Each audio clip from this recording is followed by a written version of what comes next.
পৌষ সংক্রান্তির শুভক্ষণে রায়গঞ্জের আকাশ রঙিন ঘুড়িতে ভরে তুলতে উদ্যোগী হলেন রায়গঞ্জের বিধায়ক কৃষ্ণ কল্যাণী।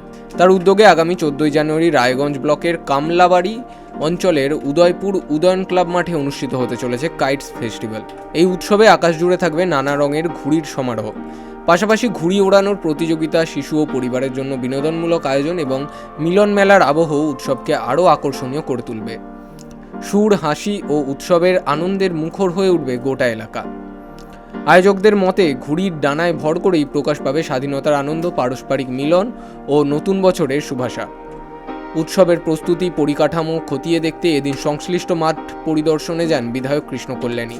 তিনি বলেন, পৌষ সংক্রান্তি বাঙালির ঐতিহ্যবাহী উৎসব। এই কাইটস ফেস্টিভ্যালের মাধ্যমে সব বয়সের মানুষ একসঙ্গে আনন্দের অংশ নিতে পারবেন। আপনারা যেমন জানেন 14 তারিখে মকর সংক্রান্তির দিন আমরা একটি কাইট ফেস্টিভ্যাল উদয়পুর প্রাঙ্গণে রেখেছি।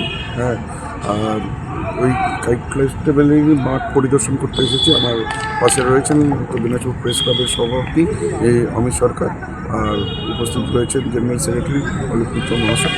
তো আজকে আমরা দেখেছি যে কোথায় স্টেজ হচ্ছে, আর মানে কাইট ফেস্টিভ্যালের পাশাপাশি আমরা তার সাথে একটা সংযোগ করেছি যে একটা আর্ট কম্পিটিশনও হবে।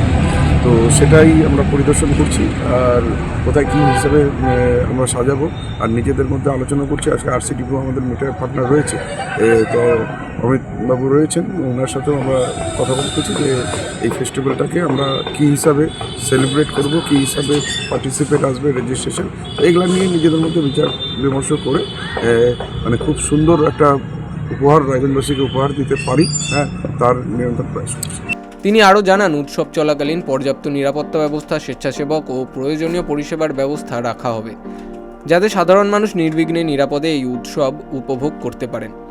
সব মিলিয়ে পৌষ সংক্রান্তির দিনে রায়গঞ্জে কাইটস ফেস্টিভ্যাল ঘিরে উচ্ছ্বাস ও উৎসাহের পারদ ইতিমধ্যেই। রায়গঞ্জ থেকে রামকৃষ্ণ দাসের রিপোর্ট, বিগ নিউজ বাংলা।